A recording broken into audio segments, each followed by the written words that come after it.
Good morning, sir. Yes, we can hear you. Thank you, Nadisha. So it confirms that from your end, technically I am audible. And let me share my screen.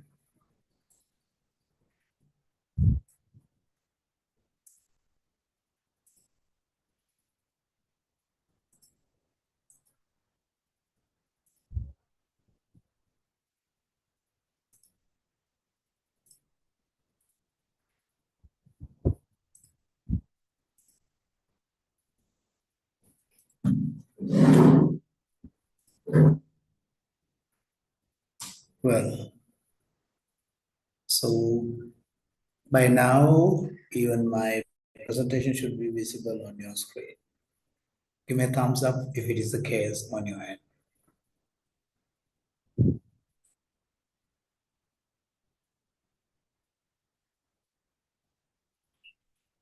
All right, thank you. Perfect. So, dear ladies and gentlemen, this morning we are going to do not something new, but actually something that we've been doing. This is sort of extra help that I'm extending to you, starting from what we've done last week. Last week, in the sense, session 6. We were trying to build up on a sentence or rather paragraph with which you all were working on, right?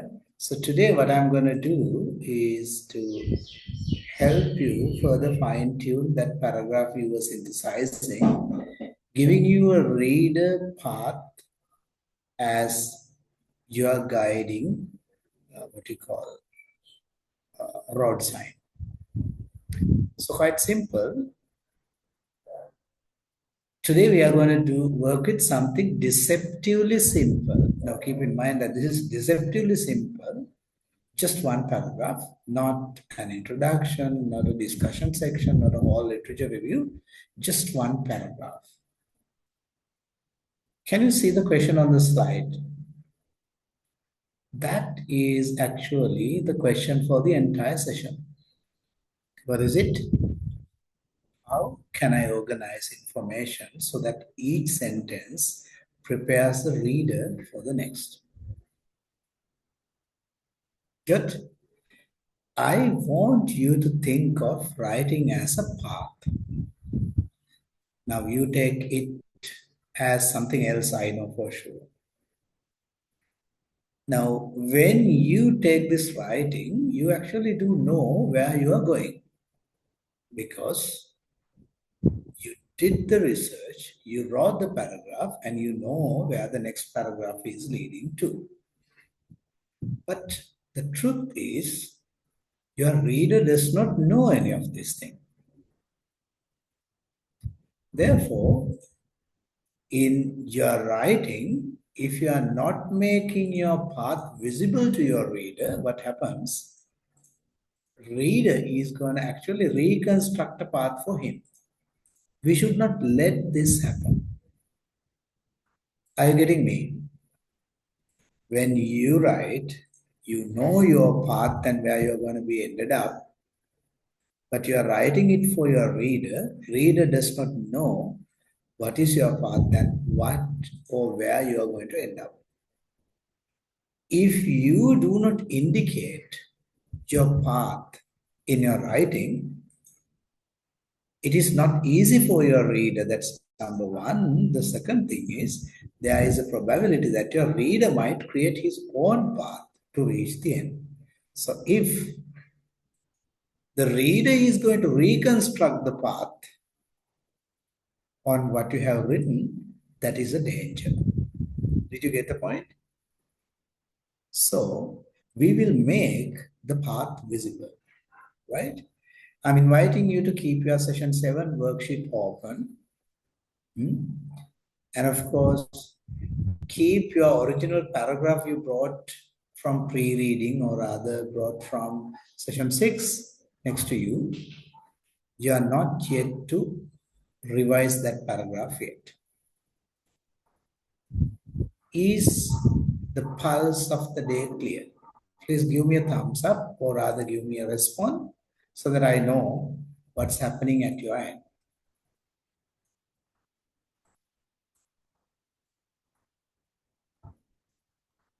Do you know what is the ground rule today? Yes, it seems.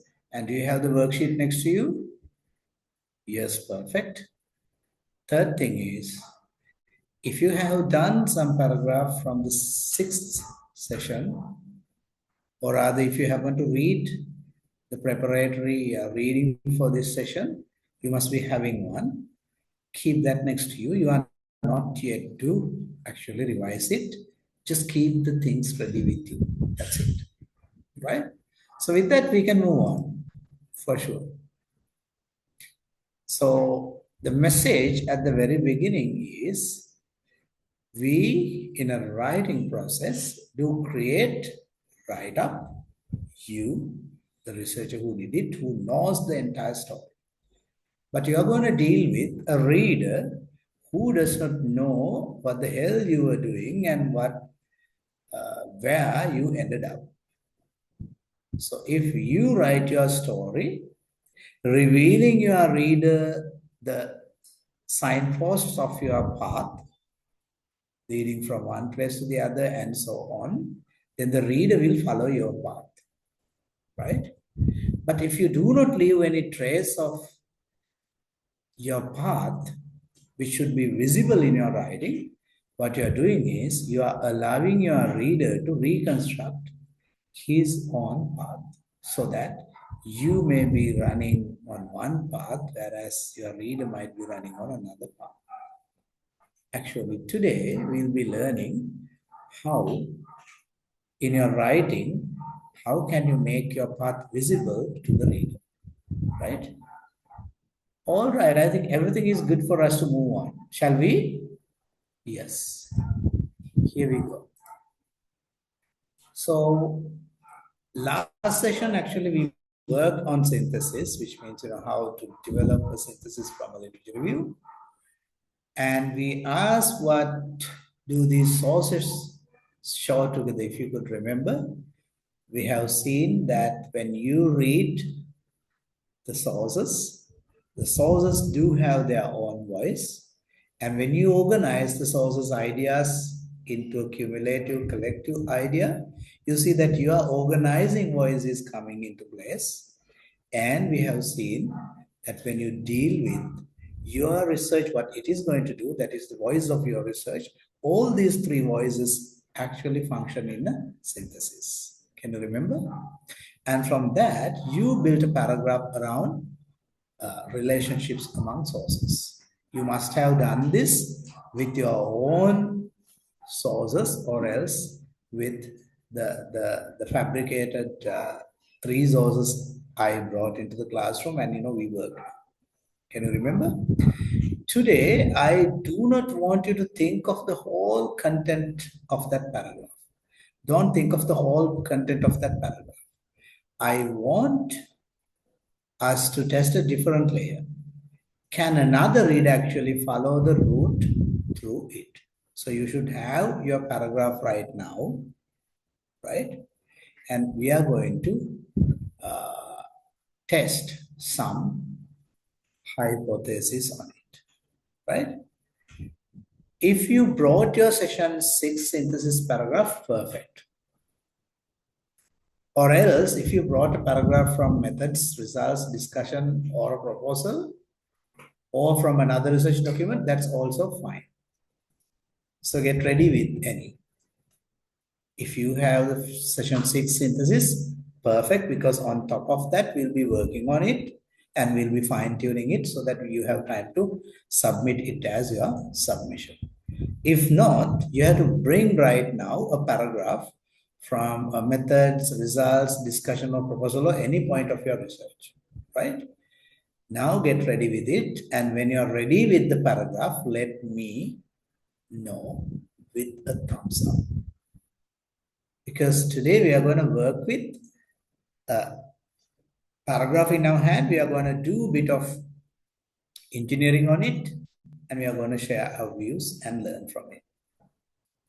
When you're ready with the fundamentals, let me know.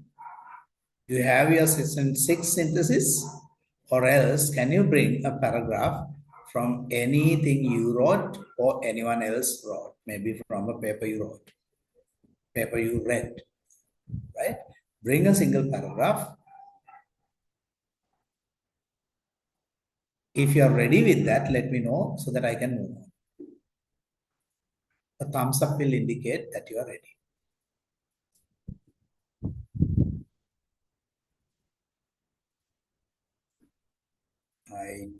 I do receive one thumbs up. Thank you. And I need many thumbs ups so that I know everyone is ready. Perfect. Now, friends, I see that lots of your friends are not really taking the adventure or rather opportunity of joining the live session and getting the work done. I wish that they are joining the recording and do follow the worksheet and do the things that they are supposed to do. I am advising you and humbly requesting you that if you are going to follow with me, I'm sure that you are going to renegotiate your writing identity as a researcher, right? That is assured. And if you are not going to do that, I'm sorry that you can find your own writing path, right? And go ahead with it. As I clearly indicate in the session schedule, which is uploaded to the Moodle, there is a way in which I do this session and module, and there is a way in which how this is assessed. Kindly take these flexible routes as a flexible path that you certainly undertake. If you are not within the path, I cannot help you. But in any way, if you are within the path along me, or rather following me with recordings, then it's all right. I can certainly escort you through the journey. Got it? I think the idea is clear. All right, my dear friends. If you wrote your session 6 synthesis paragraph, perfect. And if you have a paragraph with you right now, that is what I want. The diagnostic process is the same. What is it? The important idea is that paragraphs may contain accurate information. Yes.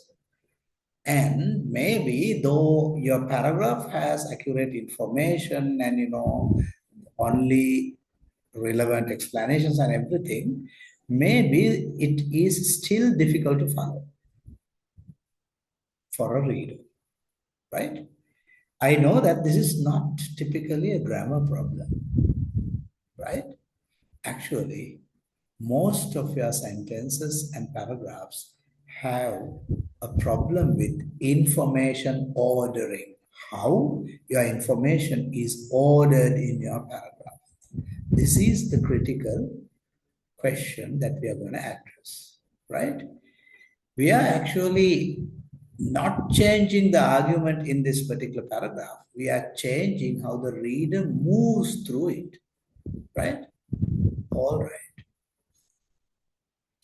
Let's move along and see what we are going to do now.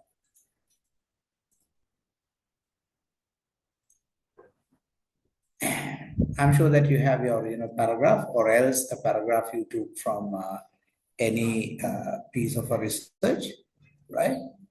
And you should have an editable copy. If you have taken already written paragraph in any research, take that into a text editor. That's enough. Well, you should have the 4 things ready. Your original paragraph, an editable copy, the initial path scan, which is actually there in your pre-reading toolkit, which I have uploaded, and the worksheet. So the 4 things are ready. The original paragraph, the editable copy where the work or rather word editor copy, and then path scan, which is given in the pre-reading toolkit, and the worksheet.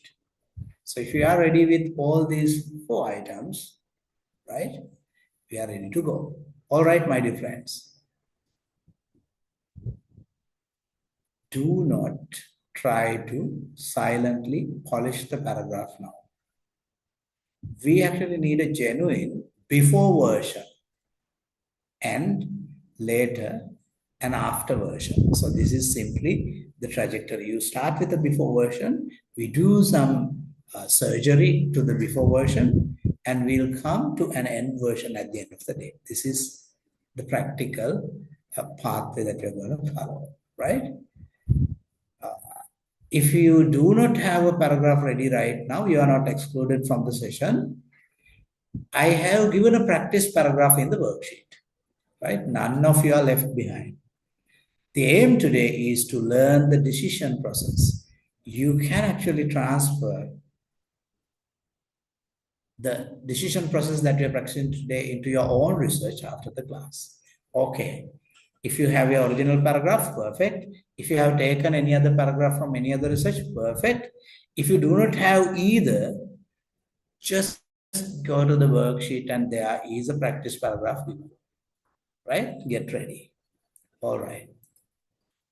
So this is today's route. You see, today's route is deliberately cumulative, which means one step matters for us to move into the next. We begin by deciding what the paragraph is for. When you get a paragraph has a purpose, right? So what the particular paragraph is going to do, we'll begin with deciding that.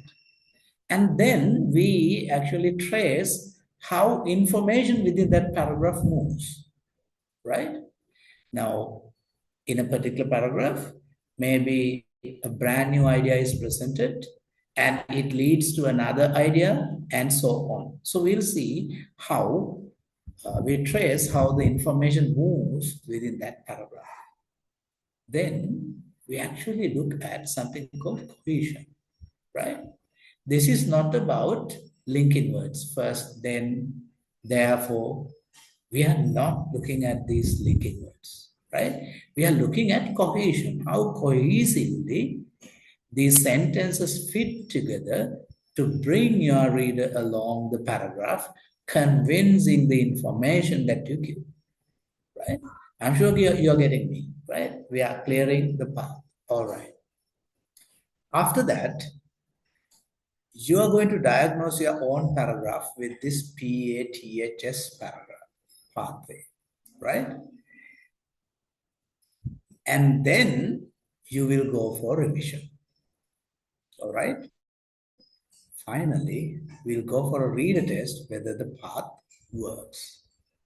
So this is quite simply the route that we are going to follow. None of these episodes could be understood separately. So we have to start with purpose, then move to the path, and then cohesion. And then we'll be looking at the paths framework, right? Where we diagnose your own paragraph. And then only we'll be moving into revision. And after revision, we'll go for a reader test as well to see whether what we have revised is Reader Digest. All right? Actually, you do not need to memorize any of these terminologies starting from purpose, path, cohesion, paths, revision, and reader, right? Keep returning to the reader one question, right? What does the reader have at this point, and what does the reader need next? Quite simple. When you move through the sentences, at the beginning, you see what does the reader have at this point and what he should have the next. We will take a real break after task 6 before the main parts diagnosis. All right. Notice, decide, write, compare, apply to your paragraph. I think ground is clear right now. Give me a thumbs up for any emotion for me to understand whether you are clear about what we are going to do today.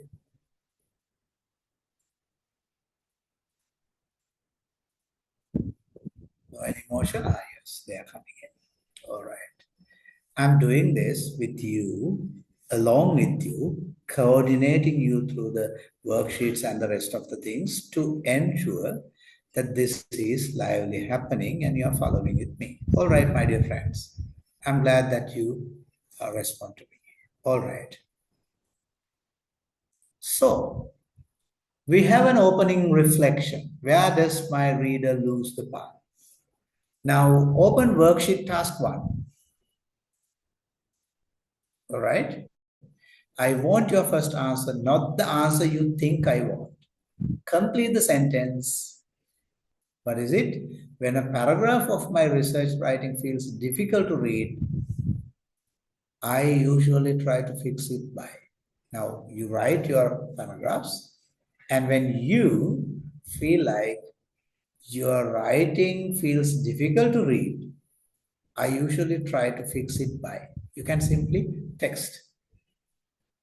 You can think about 2 minutes, and then you can copy that completed sentences into the answer, actually, not the completed sentence, the answer phrase to the chat. So I'm waiting for your responses.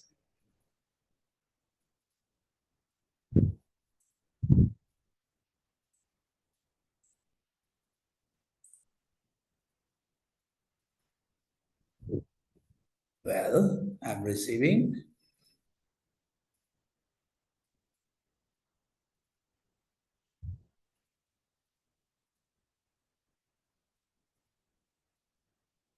Some of you do start reordering ideas and you ask the help for someone else to read it, all right.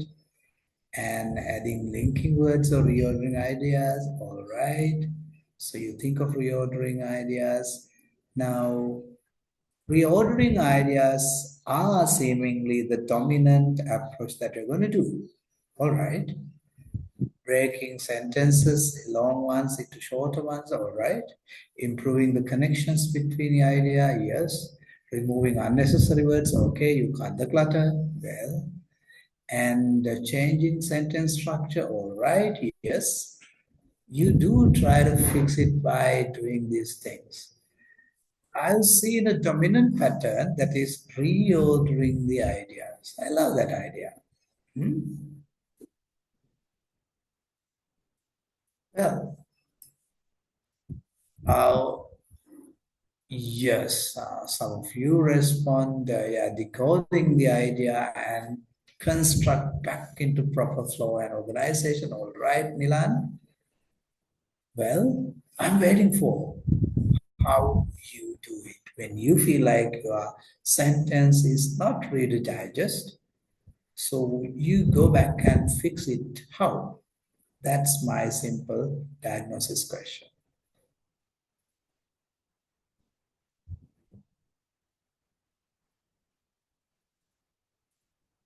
Are you there? Before we move into a new strategy, I'm actually looking for what strategies you are currently using.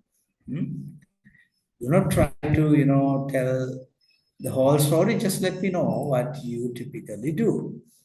Well, reordering the ideas, all right. So that's going to be the dominant, it seems, right? Shortening sentences to the main point. Okay, okay. Some of you are trying to shorten the sentences, and some of you are trying to reorganize the ideas, and some of you try to add connectors. Some reorder the way idea is progressing. Yes, that is going to be the dominant pattern. And some of you wanted actually someone else to read it, right? And you say highlighting the keywords and ordering the concepts. All right, all right. So the keywords highlighting is a mind map for you. Yeah. And then you think of reordering, right? Actually, we are going to add one more possibility. What is it? Before fixing the language, diagnose the reader's path. Diagnose the reader's path. Sometimes a sentence is perfect grammatically and clear enough. Perhaps the same sentence could have been arrived at the wrong moment. So we have to keep the momentum with what? With your story and your readers' what? Roadmap. You have to set your signpost from one place to another, and your reader should follow it from one place to the other. So, my dear friends, for responding in this activity, you have given me what you are already struggling with. All right, let's move on and see how we are going to fix all this whole thing. All right? Well,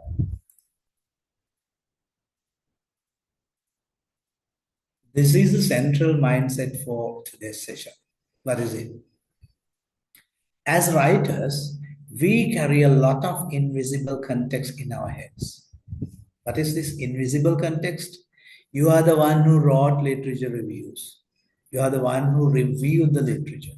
So that passage is that area, that episode is not known to your reader, right?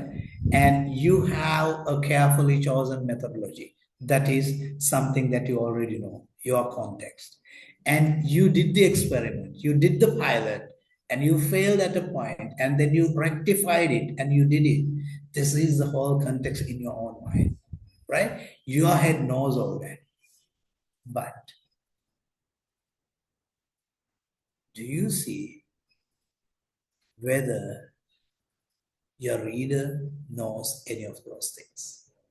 We know why sentence 4 follows sentence 3 because we know the whole project. If we write through one sentence and after that, we know why sentence 4 appears there and why the sentence 5 comes afterwards, why sentence 1 came at the beginning. You know. But the reader only has the words on the page, words lined up as sentences, and they are connected fittingly in a paragraph. That's what your reader has, right? So when a paragraph feels weak, do not begin by asking which grammar rule is wrong. Never ask whether it's a mistake of grammar.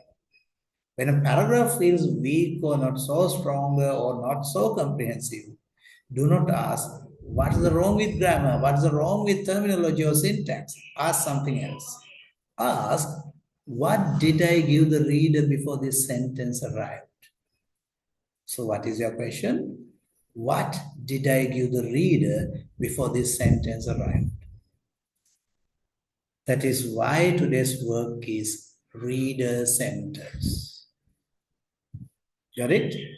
We are not abandoning grammar. It does not mean that we are going to forget grammar. We are deciding the order and relationship of the information first. Because grammar cannot rescue a broken root. If the root is broken, it is not the grammar that can connect it. You got it? So you as a writer sees the whole context, but the reader sees you and your track and your path only through the text given, right? So what the paragraph actually prepares is the central point which guides our reader. I hope you got what I'm talking, right? It's not a grammar problem first. Whether the root is clear is the actual question that you have to raise from yourself. Are you getting me, my dear friends? Are you? Drop me a simple random emotion so that I know how you all feel. Not just a thumbs up, any random emotion. Just for me to know that you are with me. Well,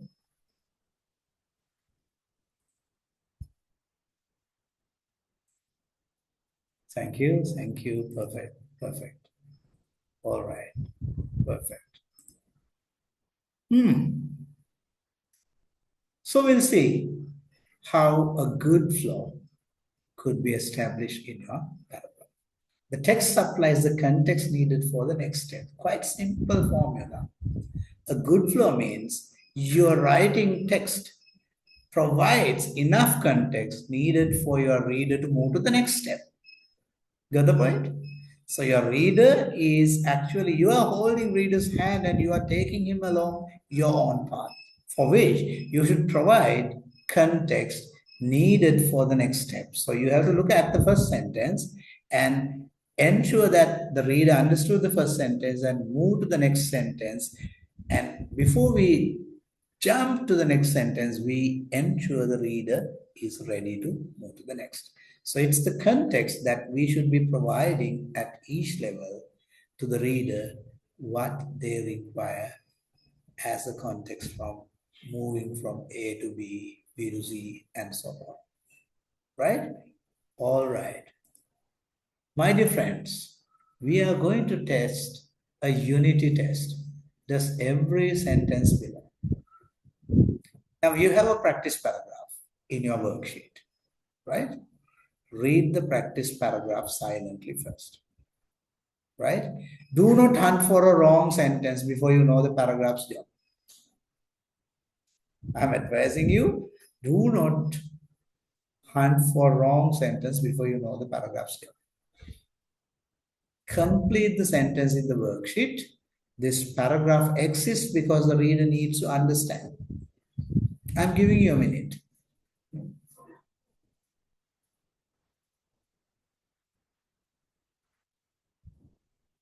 Do the task and report me.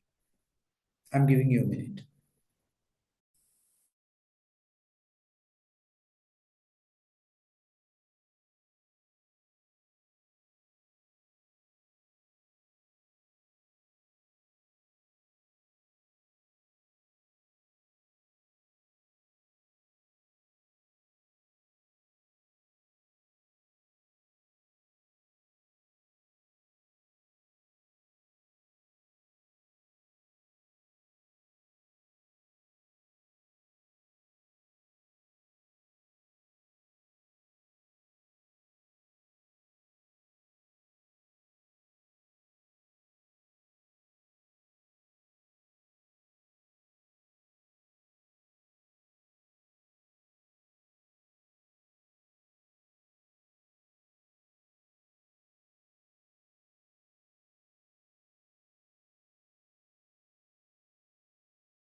What I'm expecting you is to read the practice paragraph silently first.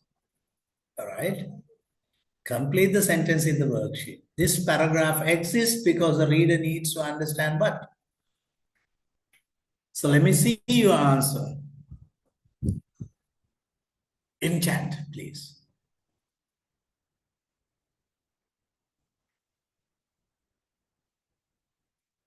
Look at the sentences. Low-cost sentences are increasingly used for distributed air quality monitoring.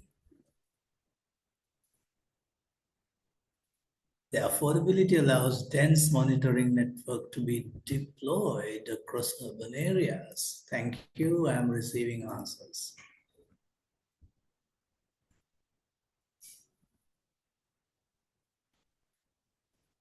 Mm-hmm.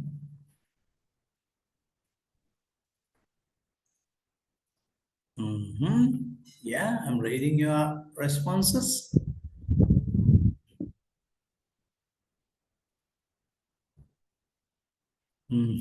Yes. Well, so what you are diagnosing here? Come on. I have read only 3 responses. I wish to read more. Yes. Yes. I'm glad to read.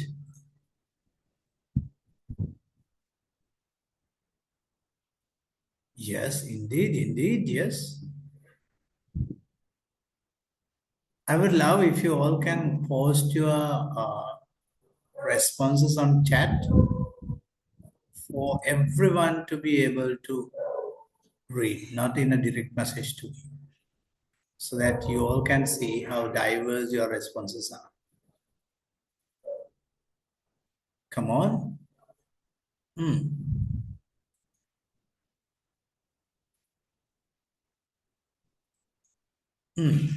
All right. All right.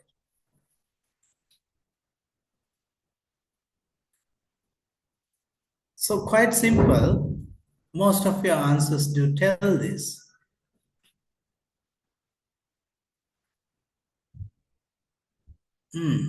Yes, yes. I'm glad that all my friends are picking up the actual need of existing such a paragraph there. That's a good point for me to understand that you are with me. Yes. The reader, this paragraph exists. Why? Because the reader needs to understand why calibration matters when low-cost sensors are used under changing environmental conditions. Okay, I have one more question. Which sentence most clearly interrupts that job? Now, out of the 6 sentences given here, which sentence most clearly interrupts that job? There is a job that you identified in this paragraph. And out of the 6 sentences, which do you think is interrupting the job? Think before you send me the answer in the chat. Think a little before you send me the answer to the second question, right?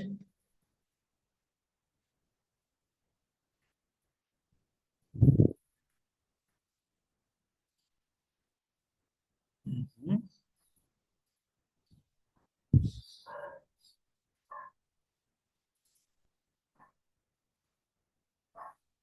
All right, my dear friends, how glad I feel now. You know, the telepathic is now happening in our classroom. I think in such a way, and you guys are starting to think the same way. So the crystal clear communication happens between us. This is what we really need when you're writing your research to your reader. Your reader should be following you the same pace, with the same spirit, and with the same content you require to be shared. All right. Right? Yes, you have done the job very correctly. It is the sentence 5. In the mid of this whole sentence, which has another job, this writer brings urban traffic as the particulate pollution contributor. You see, this actually disturbs the purpose of this paragraph, right? Now, most important part here is you diagnose that in any of your paragraphs, if you are going to put or rather drop something unnecessary down in the mid of the sentence, what happens? That disrupts your reader's digestion of your message. You got? And of course, that delays the reader's understanding of it, or rather diverge it.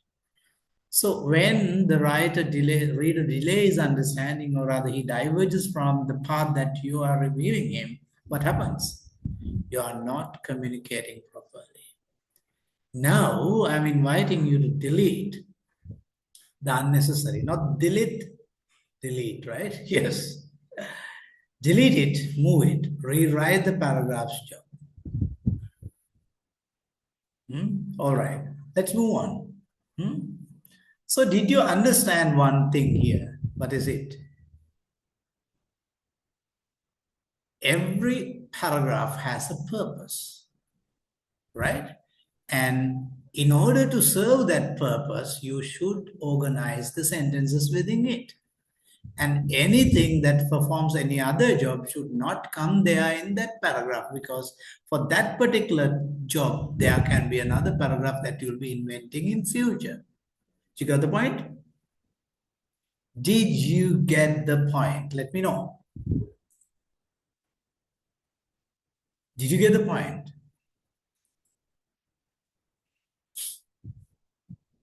You see, it's not a grammar lesson. It's not an engineering of language. It's about engineering what? The path of the research. You reveal eventually, little by little, your writer, what you are revealing him. All right, let's move on.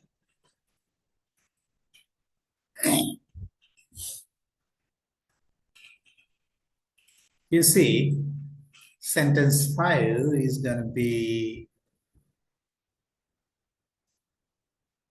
what? Not useful here. So what relevant to my study is not the same as useful in this paragraph. Now, one of the critical questions between this particular sentence, which is about urban traffic, is a contributor of particulate pollution. This is a fact that you want to, bring into your study somewhere, but it is not here exactly, right? So it could be something relevant to your study, but which may not be useful in this particular paragraph we are dealing with. What could we do with this sentence 5?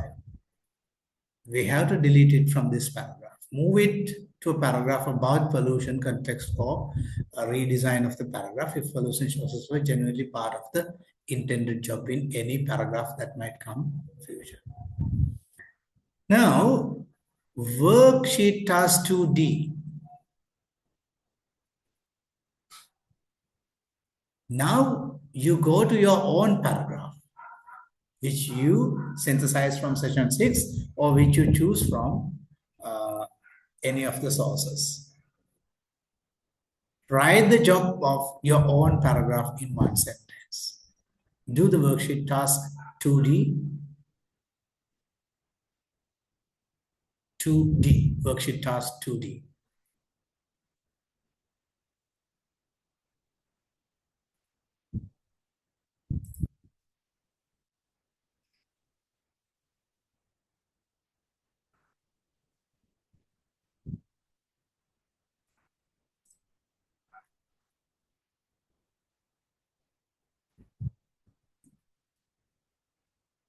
Thank you, Shani.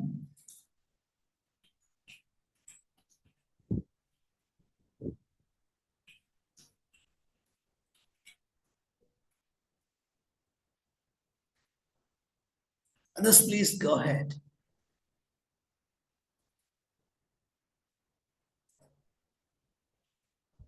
You must be knowing why there is a worksheet, why there is a slide, and why there is a live session, right? Yes.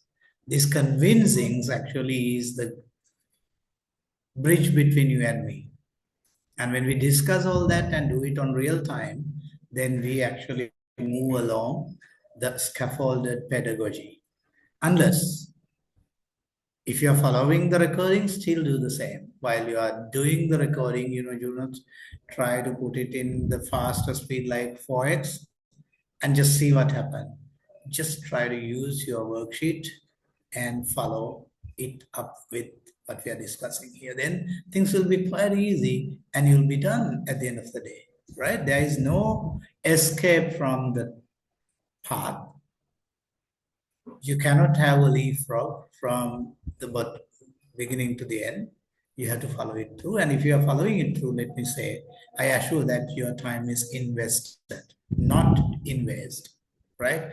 You will certainly be investing your time if you follow the path that I'm revealing you, right? So did you write your job statement of your own paragraph? Those who have, I have seen Ushani's one, and I want to see if anyone else who had done it, please send it. And if any one of you say your paragraph has 2 jobs,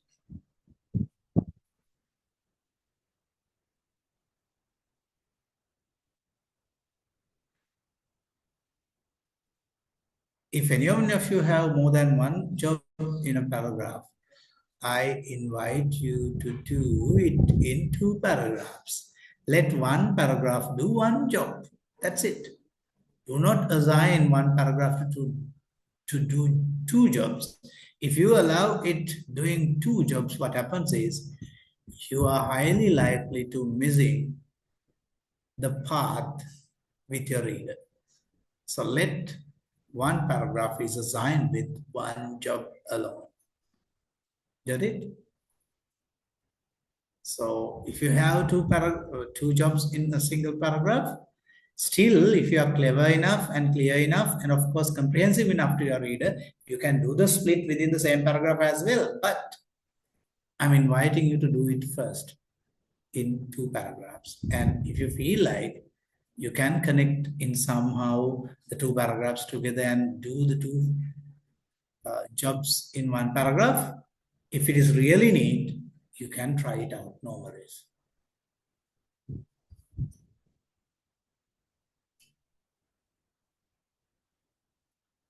Are you working on it, or rather are you just waiting more to move? I think that this silence is interpreted in a way that you are diagnosing your own paragraph and you're trying to identify its job. Are you? If you're trying to identify that job, let me see why your paragraph exists. Your paragraph may be establishing a pattern, maybe comparing approaches, maybe justifying a particular method you choose, maybe it reports a finding, maybe interpreting a finding, establish a limitation. I don't know what it is, right? Shani came to revise paragraph. Perfect, perfect.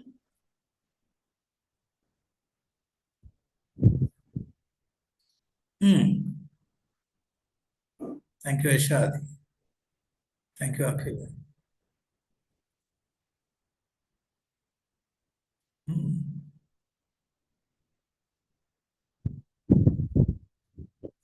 Now, please do not take an abstract as your paragraph, right? Not an abstract. Abstract has several functions to do, right? Yes, what Ushani, what you are setting as a question is quite right. You all can join me at this Wednesday live to answer this question. I'm not going to waste my time here because you'll be coming to that episode later. I can answer it there.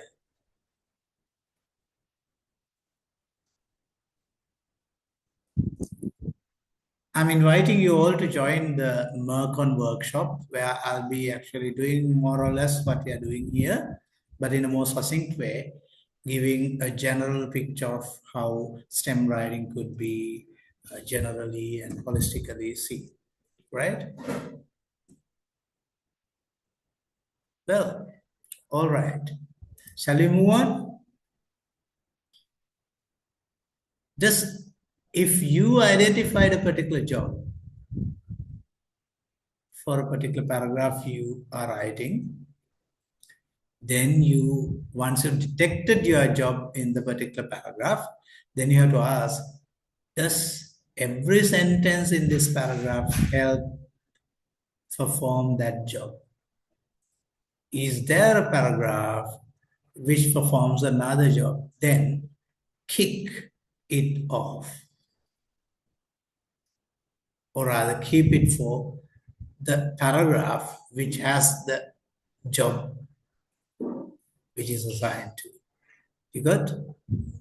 Well, so quite simple. We are doing very little decision making, but these decision makings are attended little by little, passing one step to the next, they are eventually guiding you apparently to clear your writing path. Isn't it?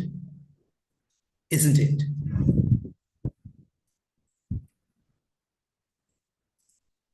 All right, my dear friends, let's move on. Now, we move to the information flow. Now, we understood the first move is clear. We identify a job for each paragraph. Now, this has to be the rule of thumb for every paragraph. Every paragraph has a job, and you detect the job and you check with the rest of the sentences whether you distinguish the job and whether the sentences you have written to complete that paragraph does the assigned job for that particular paragraph. If there is any sentence that does something else, you can kick it off from the paragraph. Got it? All right. We are now moving into the information part, right? Now this is a critical, very sensitive thing in your paragraph. What is it? Information flow, right? The words familiar should be used at the beginning, so that you should start with some familiar stuff, right? And add new thing, because the new thing is practical with what you originally know. The sentence often begins for something the reader can already recognize. So you should start with something that the reader can already recognize without any support. Then move towards the new or your important point. Then that new point can become the familiar when you start the next sentence. You see? So you are actually familiarizing your way of thinking eventually to your reader. So you give them something detectable, comprehensive, and easy to detect. And then you propose a new idea. You put a new idea to your reader's mind, and then you move to the next sentence. The new idea you presented is becoming a familiar idea to him. So this is the simple logic, right? All right, that creates actually what we call handover. You hand over your detail to your reader, and your reader takes it. It's like, baton change in a relay, right?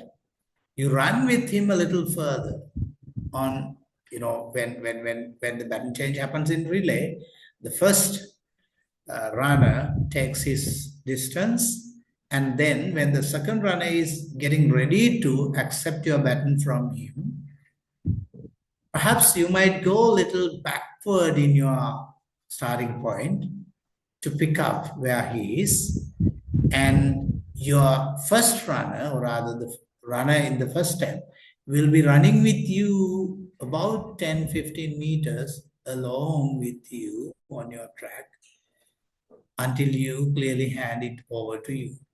So I wish you understood my metaphor.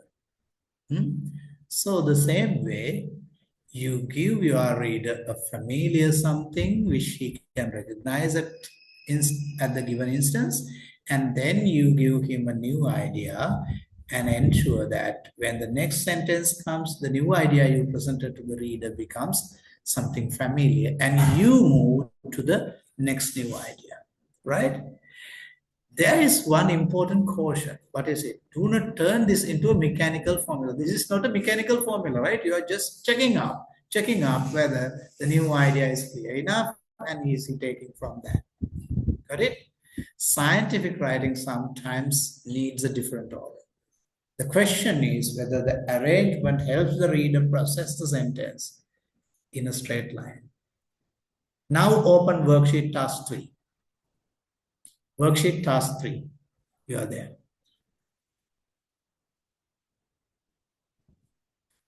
This is not a rigid formula, right?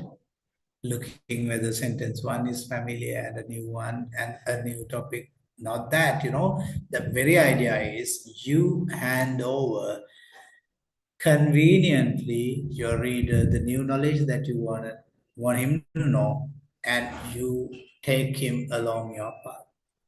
Is the idea clear before you move to task 3? While you're moving to task 3, let me know whether the idea is clear. How you connect the information. Give me an emotion you like if you would love to express how you feel while we are doing this. Thank you. Some of you do respond. Just one. Oh my God. Thank you. All right. That makes me the sense that you all are with me.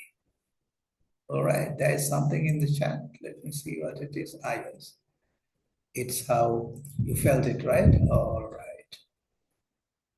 All right, my dear friends. Why do I call you all my dear friends? While you detect me as an enemy of you, because I assign you something to submit every week, and I ask you to read before you join the classroom, and I invite you to open the worksheet behind the screen and do the work, and I invite you to post it on the chat or rather submit it in the Moodle. Why the hell that I am making this all hostility while expecting you to be so what? Friendly with me. You must be detecting. Yes. That's why I often call you my dear friends, because without this friendship and rapport, it is impossible for us to move on, right? Maybe the way that you are dealing with your supervisor, maybe the way that you are dealing with your other professors are different from you are dealing with me. I'm your friend. That's it.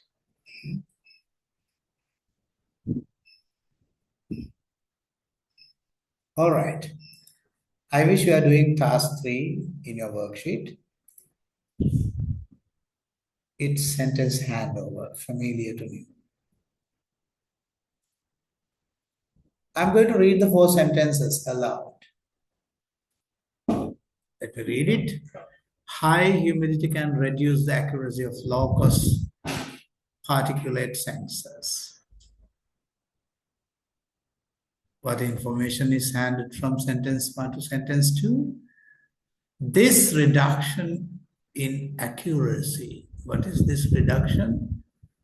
Reduce the high humidity can reduce. Okay, this reduction are all right. Inaccuracy becomes particularly problematic during long-term field deployment. All right. Now you hand over a new idea. Long-term deployment. Okay. However, is rarely presented in laboratory calibration studies. All right. So praxis and laboratory are two things.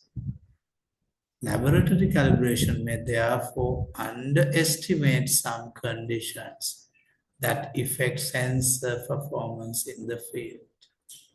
All right. Right first, then we will trace the chain together. I'm giving you about a couple of minutes to answer question 1 to 3.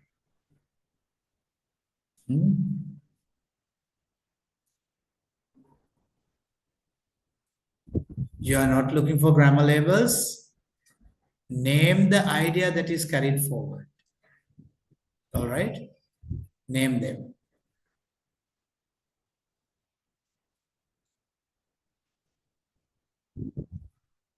Can somebody post, once you're done, the 3 answers in a briefer form on chat, please?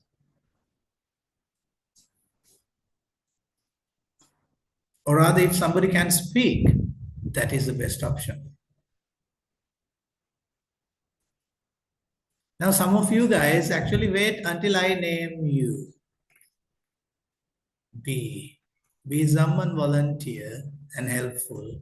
Give me good gestures that you are with me by unmuting your mic and speaking.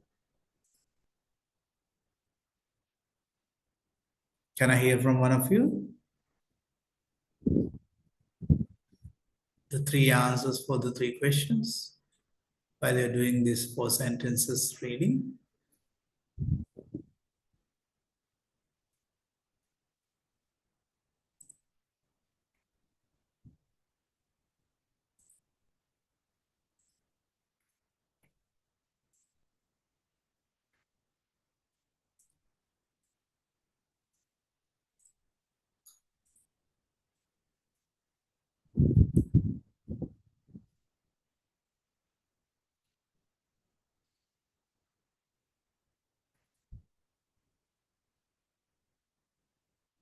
Thank you, Shani.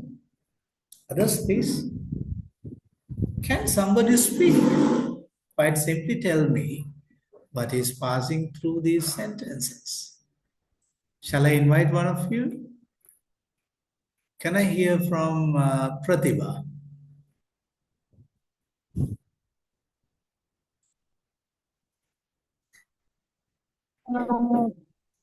For the first sentence, it's S1 reduce the accuracy, which S2 pick up immediately at it opening as the this reduction in accuracy. For the question 2, S2 end with the concept of long-term field deployment.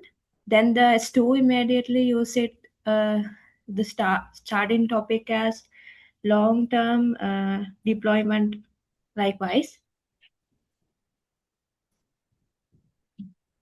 Then the third one is S3 by establishing in S3 that lab calibration really represent long-term field deployment.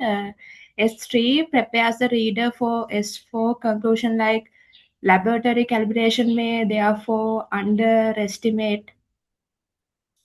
For the question 4, so I'm still doing that. Yes, that is simply introducing the limitation, right? Yeah. Perfect. That enlightens, I think, everyone, isn't it? Thank you, Lakma, for your answer. And Pratibha, thank you for speaking it out loud. So you see, there is an information flow. And if this information does not flow in such a gradual and incremental way, convincing the reader little by little, you see how easy the reader finds to follow. And when the reader finds it easy to follow, the same way you find it easy to express, right? Okay, let's see the visual chain of this whole thing. See? So sentence 1, it's about the reduced accuracy due to high humidity. Okay. It's not repeated identically every time. It's carried forward in a form the reader can recognize. Say, strategic repetition actually is clearer than forcing a new synonym more. So, when you use a particular term, perhaps strategic repetition of the term convinces the reader much more than bringing a new synonym instead of the first word. A repetition of certain terminology sometimes help, and make sure that you repeat it to help reader understand what it is. So for example, no, I'm not going to put this example here. You have clearly understood it. Well, in technical writing, unnecessary synonym variation actually it can hide the thread, right? Well, question 5. What is the question 5 given there in the worksheet? Now, can you complete the question 4 in the worksheet? You just have to write this chain in your own words. That's what I'm expecting you to do in question 4 in the worksheet. Starts from high humidity, which is about the reduced accuracy, and then starts from reduction in accuracy. You see, reduce accuracy, reduction in accuracy. And then it moves to long-term deployment. And long-term deployment limits the lab calibration. You see, things move eventually, incrementally, convincing the reader, actually handing over the reader what you want him to be held. You see? Did you write the chain in your own words? You can see the chain in the slide. Did you write it in your own words? If you're done, question 5. If sentence 3 came before sentence 1, what would be missing? Imagine that sentence 3 came before sentence 1. What would happen? What would be missing? It is not grammar, please.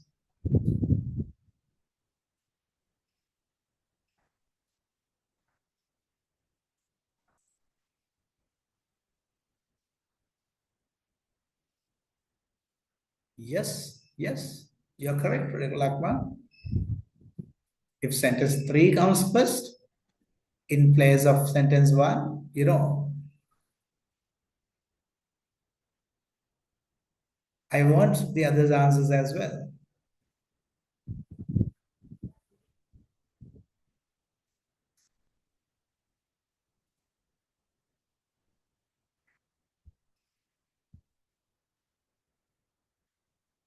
What if sentence 3 appears in the beginning? Yes, indeed.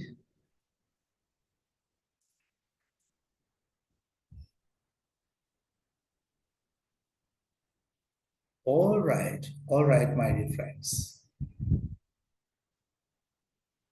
Yes, it will miss the reason for. Yes. Thank you, Gizara. Yes, the reader would be missing the information that high humidity reduces the accuracy of sensors. All right, my dear friends, what are you understanding behind the screen? In the back end, what is happening?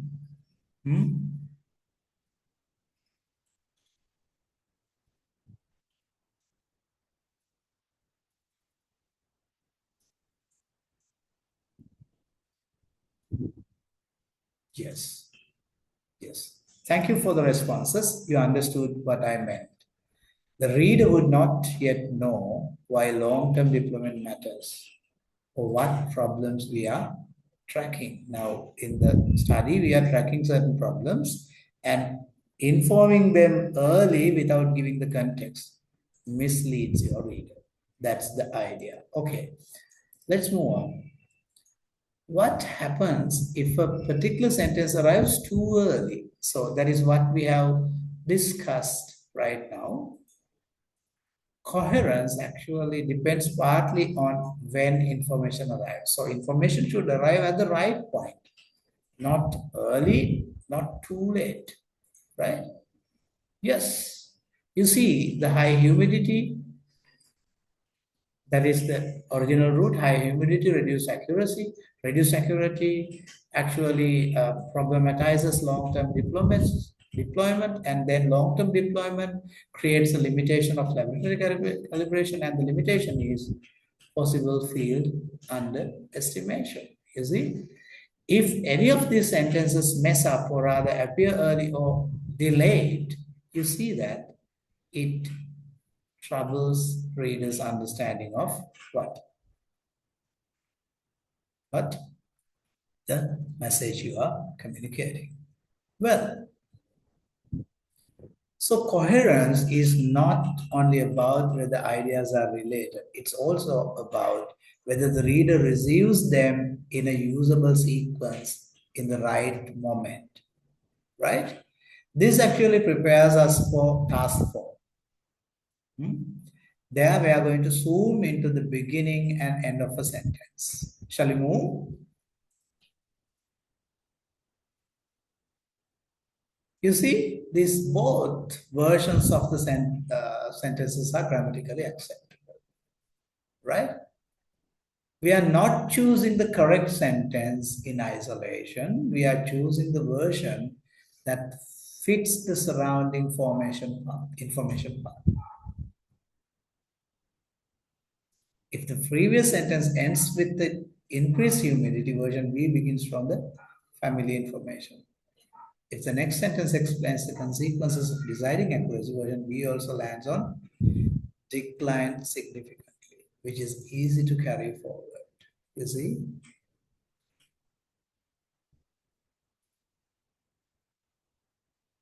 Answer both worksheet questions and then write your own rule of thumb. Answer both worksheet questions and write your own rule of thumb.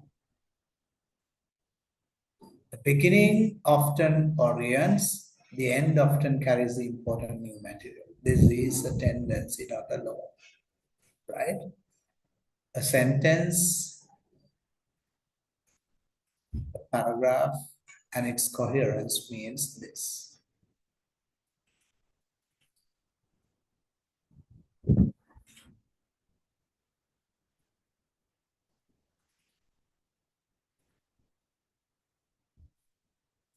I wish you are doing question what?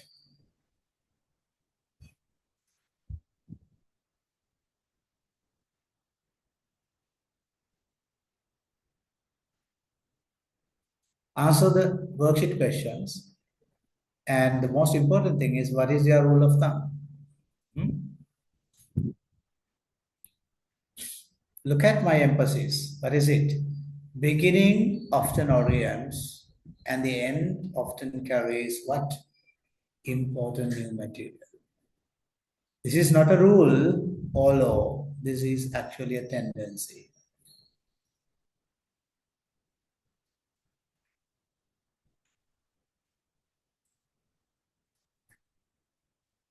So what is your rule of thumb? Here you see it. Use this as a summary of task form.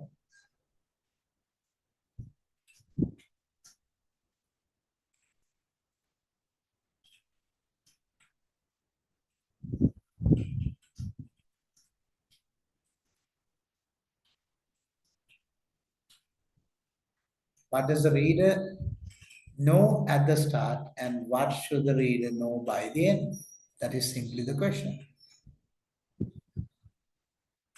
This actually is going to be very useful when you're writing methods, results, and discussion. You know why? The same sentence can be arranged differently depending on what the surrounding paragraph has already established. So when you are writing your methods, results, and discussion, this is going to be the rule of thumb. Beginning anchors, the ending gives him light of what is. So orient first, advance second.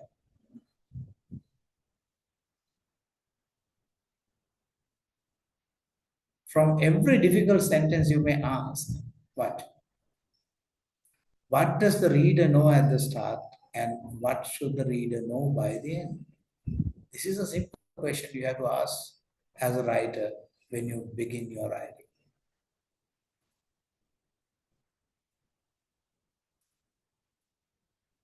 Are you incrementally enlightening? Let me know.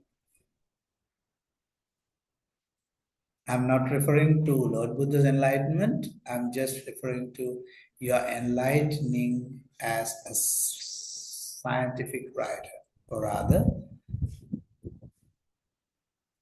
writing like a scientist mentality. How do you feel it?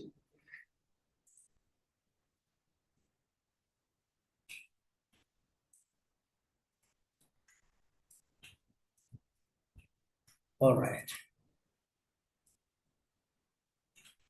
So one thing that you have to understand here is cohesion is not always about linking words.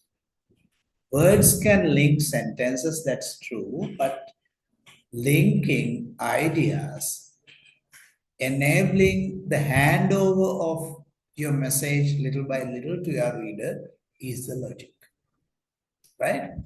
Sentence can hold together in several different ways, indeed. Now, most of you do typically try to repair your flow by adding words like however, therefore, moreover, in addition, and so on. So you just try to get the cohesive devices in the middle of the sentences. That works, but you know, it is not the case. right? They are useful, no doubt, but they are only just one resource of cohesion, right? The central resource of cohesion is your gradual and incremental handover of information, right? Perhaps a repetition is helpful than, just inventing a synonym. Rather than a cohesive device, you may actually connect the two sentences in a smooth handover of information, right? Yes.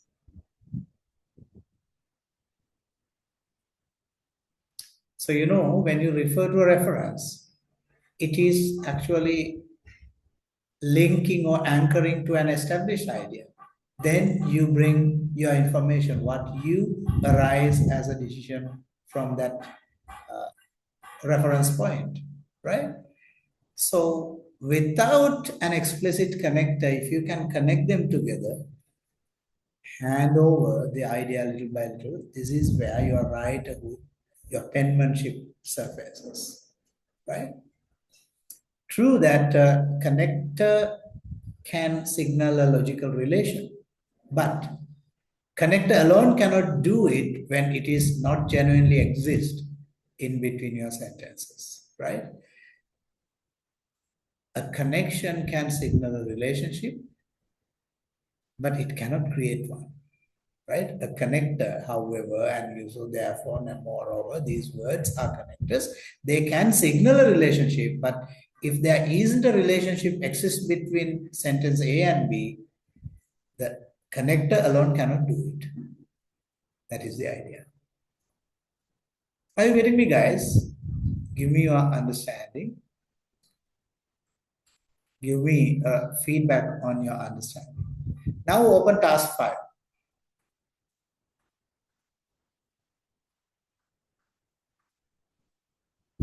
Work through the 4 highlighted features and decide what type of connection each one creates. I'm giving you about 5 minutes.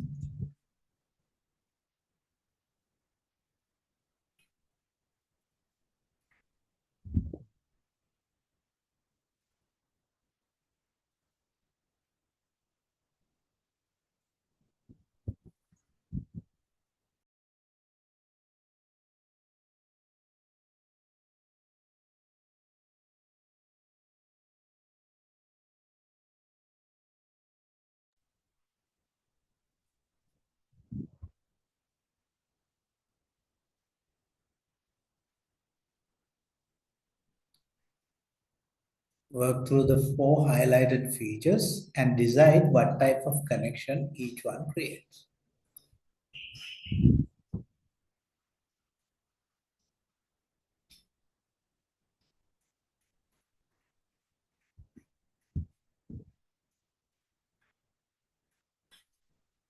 For each, identify the cohesive resource and what it helps the reader carry forward. Just do it by yourself.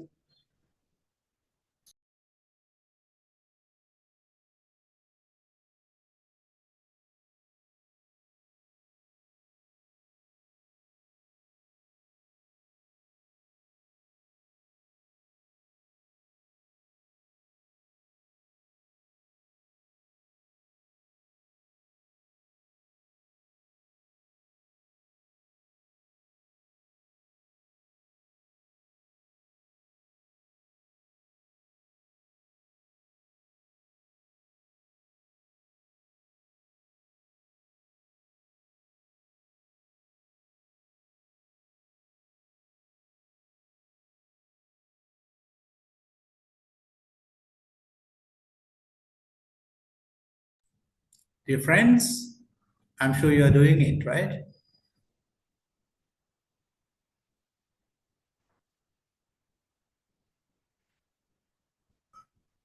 You see, it starts from calibration drift. And that leads to this drift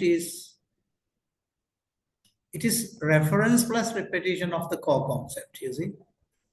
calibration drift, this drift. Humidity is leading to humidity-related effects. You see, they are very nicely connected. That's what we call handing over. Controlled lexical repetition, you see. But when it appears, explicitly signals qualification or contrast. It signals when the word but appears, it actually contrasts. It signals the contrast that is appearing. This limited validation that becomes the reference that names the previous limitation rather than leaving this vague. If you just say this, it is vague. Now, try and apply this to your own paragraph. And you can tick the cohesive resources there you are already using. Now remember, the goal is not maximum, the goal is not for you to have maximum variety of cohesive devices, right? The goal is, you are using a visible conceptual thread in your paragraph. That is it. Number of cohesive devices is not a matter. What is important is you are actually coordinating a visible conceptual thread with which you guide your reader to reach the destination you expect him to reach at. I told you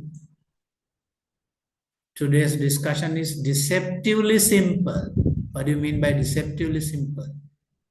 These simple decisions may appear as very simple, insignificant things, but if you really convince yourself these moves, you will realize that they are not simple. They are really, really, really enlightening you as a writer. Do you agree with me? Can you just signal me your emotion with any response?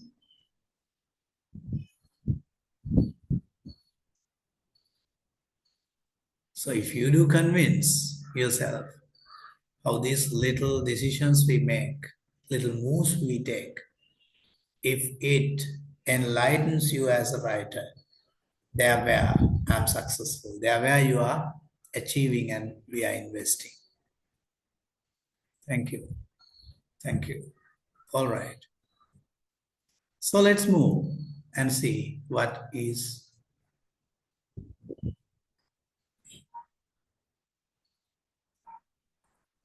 So for you, this is sort of a model answer. Calibration drift. Use one short paragraph, several cohesive resources. Good flow usually comes from a combination, not just by one magic connector. The same phrase can perform more than one function. We do not need to cover, or rather we do not need to over-classify. The useful question is, what relationship becomes easier for the reader to see? Before moving on, where your own paragraph might you be using a connector to compensate for a weak logic? You may write that in task 5 in your worksheet. Now, this is a good diagnostic moment. You know why?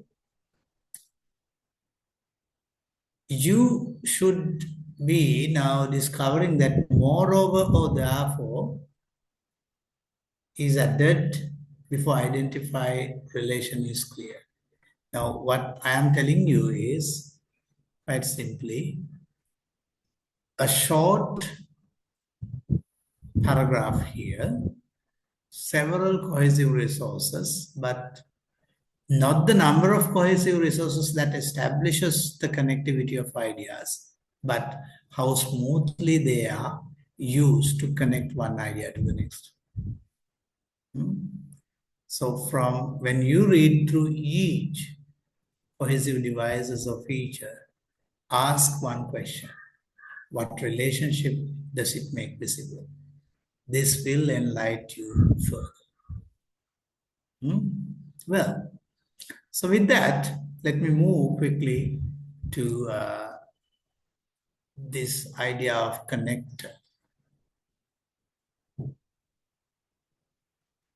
When you choose the word, that should be your second judgment.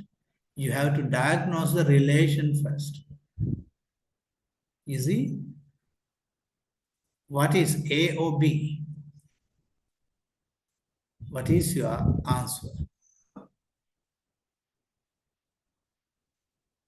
The method reduced error. Moreover, the dataset contained only one monitoring site. The method reduced error. However, the dataset contained only one monitoring site. What is your choice? A or B? Look at the relationship, not merely the word. You see, what relationship does the second sentence actually have with the first?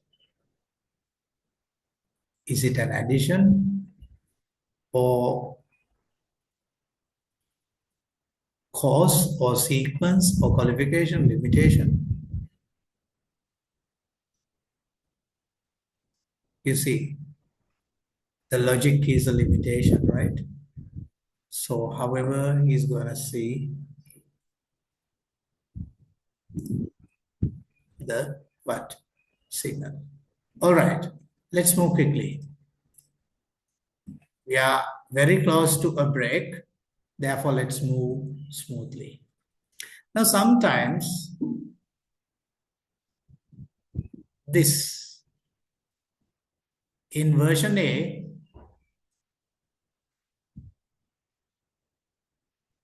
I'm referring.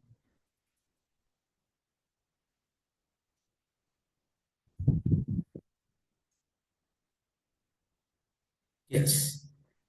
Now, in version A, they may say the increase in calibration error, the high humidity, or the whole previous situation. The ambiguity may be very little, but the second version removes the processing burden by naming the idea what? This plus now. It's not a rigid rule.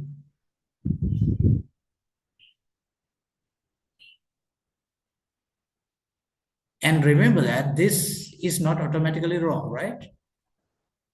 If the antecedent is obvious and close, what comes next? What resides previously is obvious and perfect and close, then it's perfectly clear. This, right? We repair only when the reader could reasonably ask, this what? If your reader asks, this what? Then there needs a revision. Now, you should apply, check to one reference word in their own paragraph and record a decision. Calibration, now look at the version A and B. Calibration error increased during high humidity periods. This suggests that field connections require further investigation. And I'm coming to version B. Calibration error increased during high humidity periods. This humidity-related increase in error suggests that field conditions require further investigation. If the reader can reasonably ask this what, then it is better to name the idea. This is not automatically wrong, but repair only when the reference could be interpreted in more than one way. You see, this is referred with this humidity-related increase so that the idea is connected without leaving the reader behind. Well, all right. We have understood a lot in our first half of the lecture. Now it's 1 hour and 30 minutes exactly. So we are going to have a break. Have your breakfast and return. Have your breakfast and return in 10 minutes, right?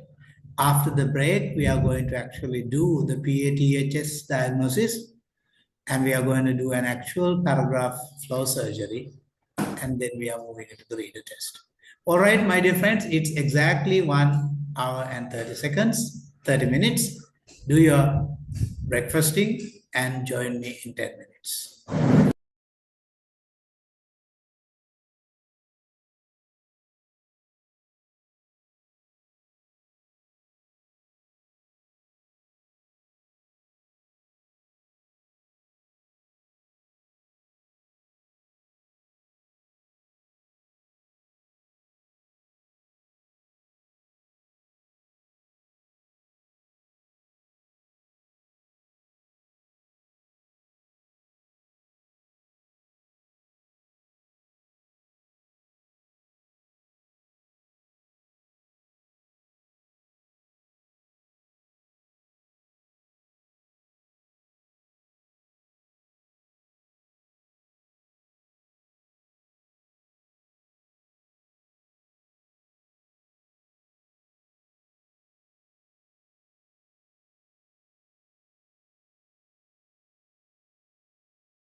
Hello, friends. I hope you all are taking a break.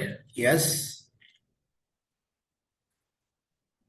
I announced you 10 minutes break, and I actually have given you 12 minutes break. If you're back, drop me a message on chat, hi, and we are back, so that I know that we can go ahead. It seems a couple of you happen to have missed, right? Dropped. All right, it's pedagogy where the teacher typically forces the children or other students to work on. But here it is andragogy, where elders learn they have the autonomy, decision to decide whether to stay or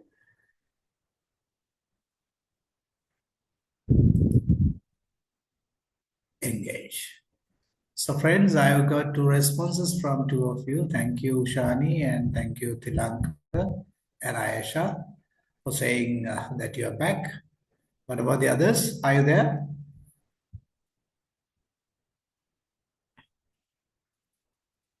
If you're back, just drop a hi so that I know that you are there. Come on.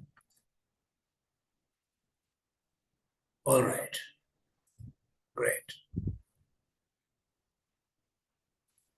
So let's move along, applying what we have learned into some surgery, paragraph surgery. All right. So we are actually looking at something called PATHS, a compact way to diagnose paragraph flow before revising. Now, writing is one thing, revising is another. Here is actually, it's a diagnostic tool, how well your written paragraph fits into the reader connection. Well, all right. So let's look at what PATHS framework stands for. I wish that you all can remember the voice framework we used in session 3. The same way, we are coming to the diagnostic stage. Actually, PATHS is our heuristic. It's not a published formula, and it's not a template. It's not a template of how every paragraph must look like. It simply gives us 5 questions that make the reader path visible. Quite simple. Read the 5 lenses quickly. P, purpose. What job is the paragraph doing? Which we did with our practice early. Secondly, we will apply that into anchor. What is it? What does the reader already have? What he already has? That is the anchor. And then, which concept stays visible? That is the thread. Which concepts travels through? Then comes the handover. How does each sentence prepare the reader to the next? And then the last step, stress. What important point is the paragraph building towards? We diagnose before we revise. The sequence matters because otherwise we may make random edits without knowing what problems they actually do solve. So, PATHS is a diagnostic tool for you to decide on your revision decision on any paragraph. Actually, my attention is stolen by a Barkura. You see? Yes. Before I moved here, about 10 years back, මේ හරිය බත්කූරෙක් එහෙම දකින්න හිටියේ නෑ. But now I kept my lobby's front door open. Some of these batkuras are coming in, which gives me a sense, what? A good signal that bit of biodiversity is establishing in this area, right? So I see the paddy field in the front of my house is now back to paddy fields. They were, just bare lands early, not barren actually. They were not used for cultivation early. Now they are cultivated. So these batkuros hanging around here and there, and these green fields emerging. Batkura tells one thing. What is it? The present farming does not involve much what pesty and weedicide, so that they have a room to hang on. You see? So these are typical indicators of how the environment is indicating whether they are functioning well or they are having trouble with our influence on it. Well, forget about it. It was just, something other than what we are learning. So are you clear about PATHS diagnostic tool? This is not a paragraph formula. This is this is an enabler for you to make a right decision on your revision decision on the paragraphs. So look, purpose, look for the anchor, then look at the thread, and then smoothly hand over and move to the stress. Well, with that, we are moving to what we are going to do. Now, we are going to a quick worked PATHS diagnosis. Do not spend too long because, the important part is your diagnosis. PATHS parts does not give us a score. It produces actually your observation. The handover lens identifies the stray urban traffic centers. Now you see, let us read.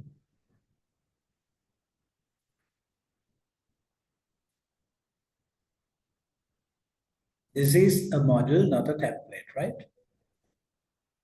The diagnosis names the reader problem. The revision will solve only the clearest problem or problems. Actually, this lens thread helps us see which concept should remain visible. And if you look at the stress lens, it tells us what the paragraph should land on. A good diagnosis should make the next editing decision easier. If you cannot name the reader problem, you better delay the edit. So you should be early detecting the reader problem first. Well, so we are clear what the paths stands for and how it helps us our editing decision. Shall we move ahead?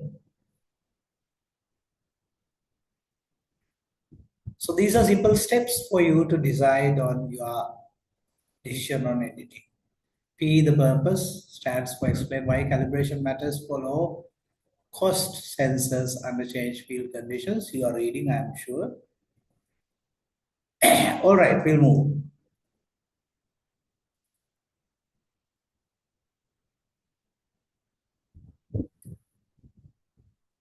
This is the main silent work period. I'm going to give you about 25 minutes. You must have your original paragraph ready now, either taken from session 6 worksheet or else from any part of your research. And if you have the session 6 paragraph ready, this is the time that you can fine tune it for a submission, right?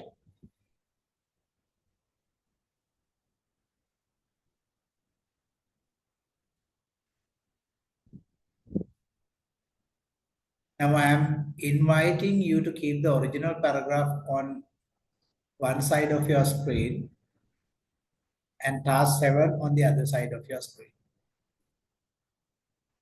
right? Number your sentences S1, S2, S3, and so on. Complete every PATH test row. Then trace at least 4 handovers. For each handover, write what the first sentence leaves and what the next sentence picks up. Quite simple. If there is nothing obvious to write, leave a blank or write down. That blank is a useful evidence.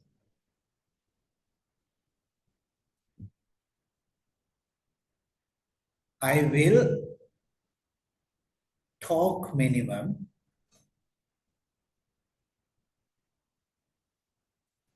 And I'll move to the next slide to support you further, but I will not be speaking. So you know what is your task is.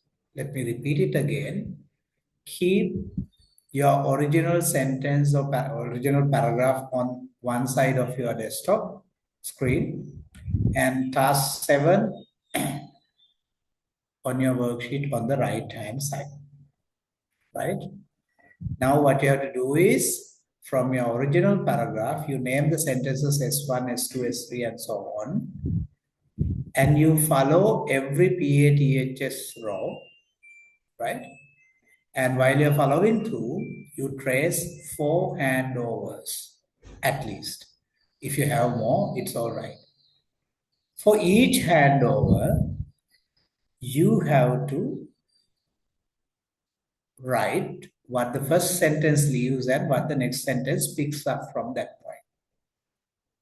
And if there is nothing actually obvious to write, you may keep it blank or just write jump, right? And these are useful evidences. Let me move to the next sentence. Next slide to just assist you, right? This is Path Studio. So you have about 25 minutes. Now it's,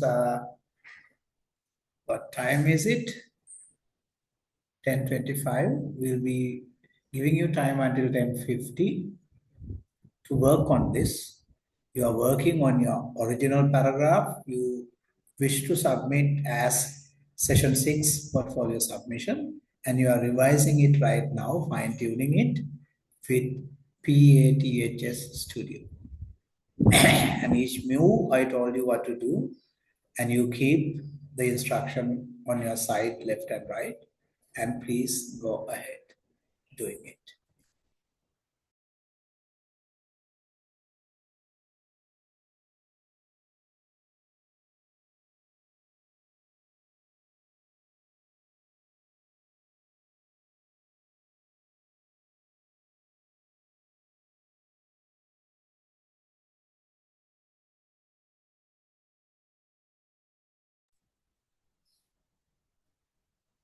If you have any question, you can ask questions in chat. If you use it visible to everyone, if I do not hang around here, maybe someone else from your group itself can answer the chat questions. But I try my best to hang around here. All right, move on.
I'm back, friends. You all can ask if you have got any questions.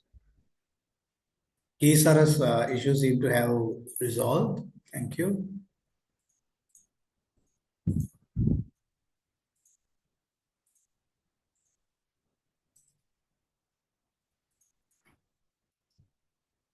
Friends, are you all there? Working on? Are you done?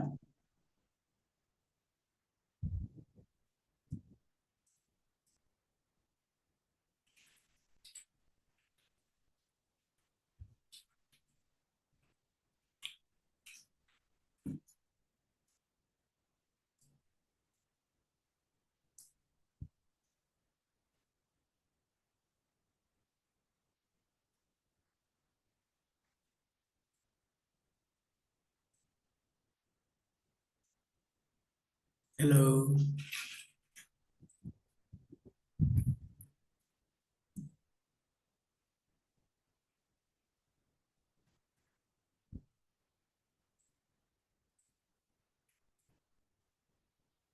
All right. So somebody confirms, yeah, Ushani also confirms that you're done. So what we did actually today is working on top of what we have done in session 6. We actually took some synthesis from sources together. There were 3 sources together we were using, and from which we were organizing our thoughts, and we were trying to put it in a niche where we indicate a gap with our research being voicing to overcome that trouble. And that was a paragraph you were using. It's all right if you happen to use anything else. Today, I discussed with you a studio approach, or rather a strategy where you can think of revising how a paragraph level revision should come. So the first thing of all is, a paragraph means one particular job that you perform in a research write-up. Maybe it comes under any section, introduction to a conclusion. In any part, if there is a paragraph should have a distinct job. And then within the paragraph, you organize sentences which are connected as a relay between different sentences, so that there has to be a proper handover of movement and idea from sentence 1 to 2, from 2 to 3, and so on. And for which we propose this studio, what we call strategy, or rather lens, PATHS, on which we actually tried it out with our own work. So that is what we did. So my dear friends, now let me invite the two who happen to confirm me that they have done their work, both Sandhani and Ushani. What is your simple reflection, or rather feeling, or rather aha moment after doing this task with your own sentence? Can you share it with us? Just to enlighten the others and to simply please me.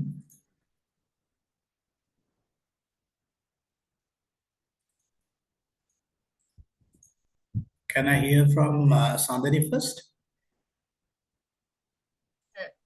So far, when I was writing, I actually didn't think of, building a connection between the sentences and providing a context before I, come to a point. I mean, bringing up a new idea or a finding. I never thought about that, but I used to, state some facts here and there and give some citations and all that, but I never thought of building a connection between the sentences. And now it makes a very kind of a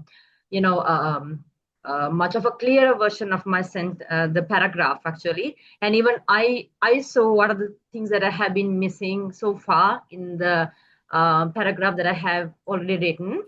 And so when I was working with that, I mostly see one thing I figured out was that I found out that I have given some facts with citations, which I have not built a connection between these citations, these reference points that I have mentioned, which makes the reader very unclear of what kind of a context or a background that I'm trying to give them before I come to a conclusion point. So I could, like working with this framework, I could build a connection and I could easily identify the things that I have been missing and the connecting words and all that. So it was really helpful, sir. Thank you so much. Thank you, Sandhani. I think what you have spoken is quite simply not only PATHS, but also the voice framework, and particularly the voice in a synthesis. All these are actually not separate sections of our writing trajectory. They are all interconnected, but we are navigating each aspect at a time. I think they are making sense for you all, and I'm glad that Sandhani has very correctly articulated how she felt it. Can I hear from Ushani as well, how you felt it, or rather, what is your reflection? Hi, sir. Can you hear me? Yes, please go Yeah, ahead. okay. When I doing PATA test for my paragraph, I'd identify several jumps in few. I took 9 sentences from my paragraph. Within that 9 sentences, there are few jumps and shifts. I identified doing that THS. So within that quite short paragraph, so I had those jumps. So then I thought that how my reader could understand what I'm saying, because within that short paragraph, I do have several jumps. So I try to improve that writing, practicing this PATHS practice. So I overall the session 7, I identify how we need to introduce my findings and my research with a familiar to the unfamiliar fact, because if we understand what my reader or the audience familiar are and the unfamiliar, then we can arrange our facts to familiar to unfamiliar things. So that's why that's all I understand from this session 7 from my end. Thank you, Sandhani. All right. And can I hear from any gentleman here who happened to navigate through this PATHS framework? Maybe Tilanka? How did you feel it? Yeah, I felt the same sense. There are some jumps, just some kind of discontinuities in the writing. So after following this framework, I could identify it. So then I have tools to mitigate these problems in the future. Thank you, Tilanka. And probably if Nilan is out there, can you share what is your view, Nilan? Yes, sir. So actually, this very first time I'm learning about these parts. So in my case, actually, so I also found a couple of jumps, and actually I see this not framework, this kind of questioning kind of set of questions like purpose, enter, the trades, and all. These are kind of properly organizing our work without adding unnecessary sentences. So that's what I learned from today's session. Thank you. Thank you. All right. Now, I have a sense of satisfaction over what I'm doing from my end. And if you are actually scaffolding through your writer's journey from just a writer to thinking like a scientist and writing like a scientist, to ensure that your reader receives what you intend to communicate. That is my objective.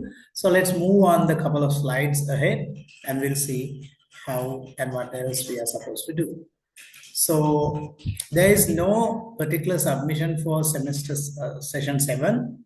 Actually, what you have done for session 6, the paragraph that you were supposed to submit as a portfolio artifact, should be refined with what we learned today, and it is the same submission that you have to make as part of your portfolio entry 6.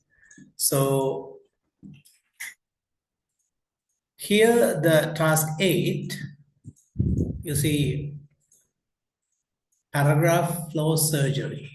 Now this is quite simple. In your revision, this is something what you have done. Look at, this is like a surgery menu from task 8 which you were doing.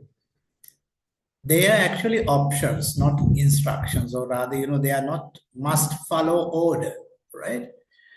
So you can skip any move, you can apply any move that is relevant.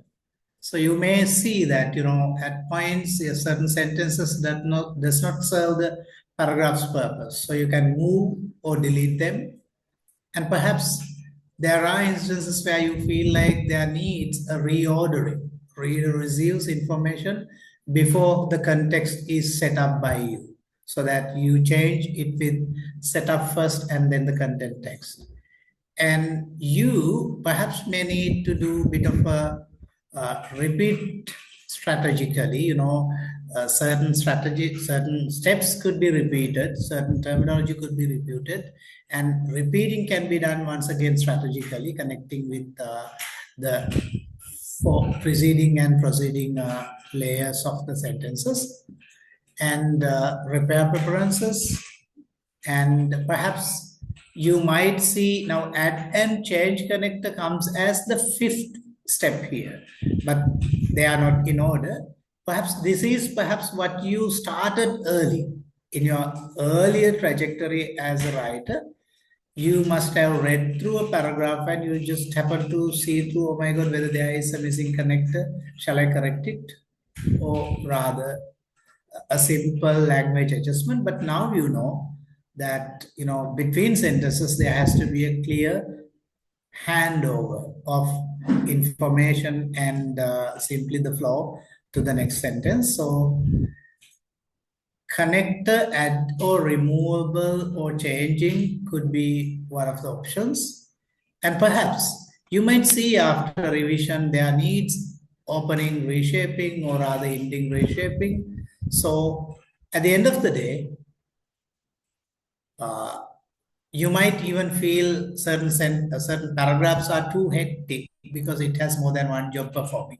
So that you'll go for splitting them into 2 sentences, or else you might see in some of your writings, you assign 2 paragraphs to do the same job so that you can combine them together.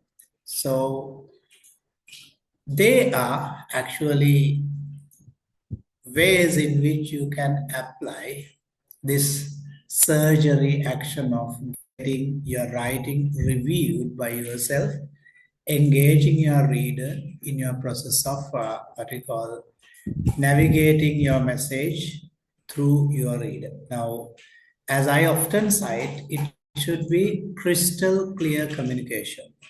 What you think should be in the same way, in the same moment, communicated to the reader at the very moment he reads it. And I say often within inverted commas, telepathic, which means your way of your trail, your track of writing should be able to be detected by your reader, so that this communication process makes things easy. And with that, let us, what a purposeful revision looks like. I'm inviting you to read the before versions once and then the after version. And then ask, what changed in the reader's route? Now, you are coming back once again to the reader's route. And you see what changed in the reader's route, right? And you may see that, decisions made. And, this is what we dealt with from the morning, not something new. So if you just simply carefully read through before and after versions, then I can move on to the little guided discussion on it. Take 1 minute to read before and another minute to read after sentences.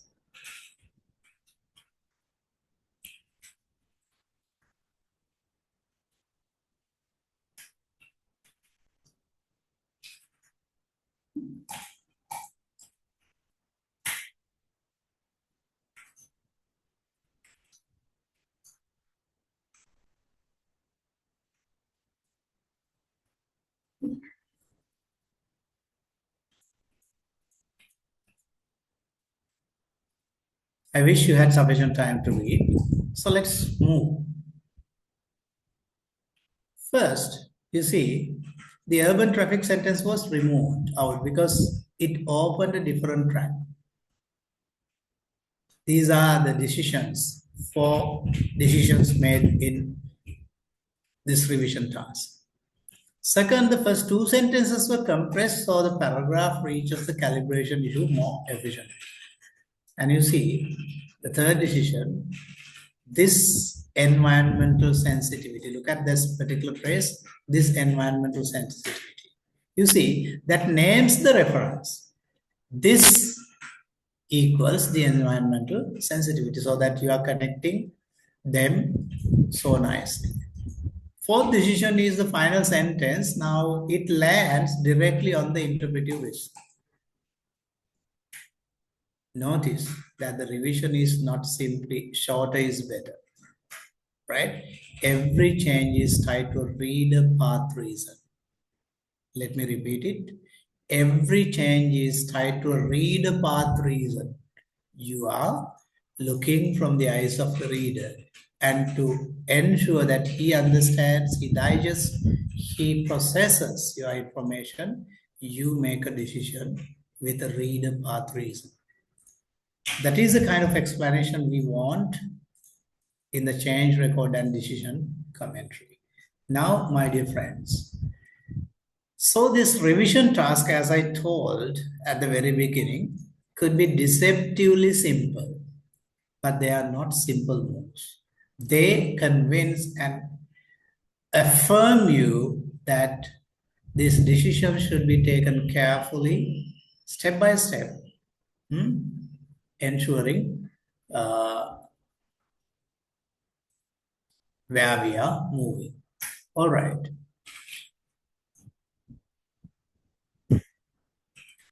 Where we are.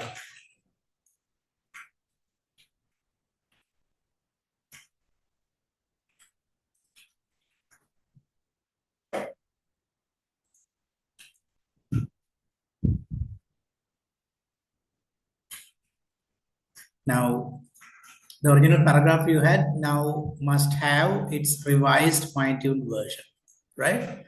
And in which you have to keep the original paragraph, and your portfolio needs before version and revised version as well. Now, only one thing that you have to add to, if you happen to submit session 6 worksheet or rather portfolio entry, you can take it as the original and you can do the improvements to it and submit again, because I have allowed 2 submissions for session 6 portfolio submission. There you can send the revised paragraph as well.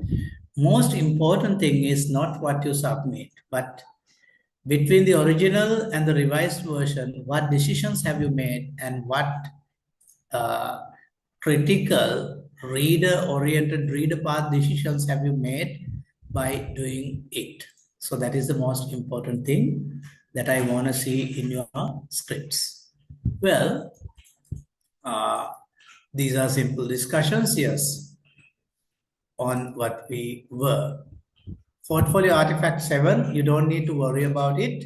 It is same as 6, but a fine-tuned version. If you happen to submit semester artifact 6 earlier, you have to submit artifact 7 as the improved version. And if you haven't submitted artifact 6, you can make artifact 6 more fine-tuned and submit it as artifact 6, which is equal to artifact 7. That's why I did not create artifact 7 submission window, because it's the same thing that we submit with new revision added to it. Well, before we finish, we are going to finish a little earlier today, right? Before you finish, one final reader check is required. Now, before you finish your revision, you have to go through this simple checklist, right? And after following this simple checklist only, that you should simply submit it to the portfolio submission. So let's see where this takes us next. Now today, we actually looked at the paragraph flow: purpose, anchor, thread, hands over and thread, paths, framework. And in the next section, we actually will be looking at how to write methods. And in writing methods, we'll be looking at, can the reader follow the research process? There are concerns like sequence, precision, reproducibility, and justification. It is the same reader path, but question moves from sentence to procedures, because when you describe your methods, it's about procedures that you follow, right? So we'll be dealing with those things on this Thursday session. And I'm inviting you all to continue this participation. I know that you have other priorities, other workloads, things to attend, yes. But if you are going to invest your time on this, you are not going to lose anything. You are going to invest your time. So these actually show the source basis we used. I am working based on the research by Wahlberg and Hurd, and all that is what I used as work sources for today. So my dear friends, we came to the tail end of today's discussion. Today, as I said at the very beginning, the task could be deceptively simple, but those who have done it with your heart and with your full immersion, you know that they were not simple. They were convincing you a lot of what? Agency as a writer. You are now with a lot of agency to undertake your writing act. And I'm humbly inviting you all to partake, if you have time, to join this Wednesday with our 2 hours workshop, on which we are not going to talk a very big detail, but we are going to just touch on certain practical aspects of STEM writing, particularly on abstract writing and other forms of research communication. A holistic view, but they will be helpful for you all. And if you wish to join, you can simply click on the register button and simply provide your details, with which we will be sending you the Zoom link to join us. And on Thursday also we'll be meeting. So that's what I have got from my end. And it's over to you if you have got any question or any compliment or any appreciation or any criticism to forward to me. Over to you, ladies and gentlemen. And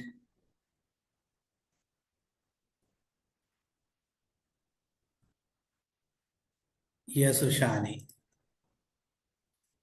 your point is that yes, the interconnectivity between worksheet and the task we do. Actually, this is what we call pedagogy. Now, when there is a thread which connects me in the front of the screen, you are behind the screen doing something, there where we actually deliver things. Now, I know that most of you will be ended up as academics. And when you turn yourself into an academic, do follow these strategies we use in the classroom. Simply not the research writing strategies, but typically the simple, what we call pedagogical strategies that we use to get things done. Because when I deliver this, I simply master what to do, but My mastery should be transferred to you, and the worksheet and pre-reading and your submission actually connects the threads to one single meaningful activity. Thank you for your comment on that, Ushani. Anything else that you all need to share or say? This is time for it.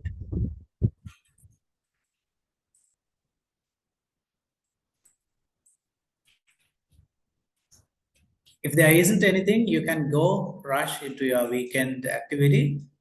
Thank you very much for joining us today and for tolerating me for the whole morning. It's a Sunday holiday and your day with your family and other priorities, but you happen to share it with me. Thank you very much. And thank you very much for the support that you have done by complying with me, what I'm doing here, what you are supposed to do there. That ensures our learning. Thank you. Thank you, everyone. Looking forward to see you this Wednesday and Thursday both.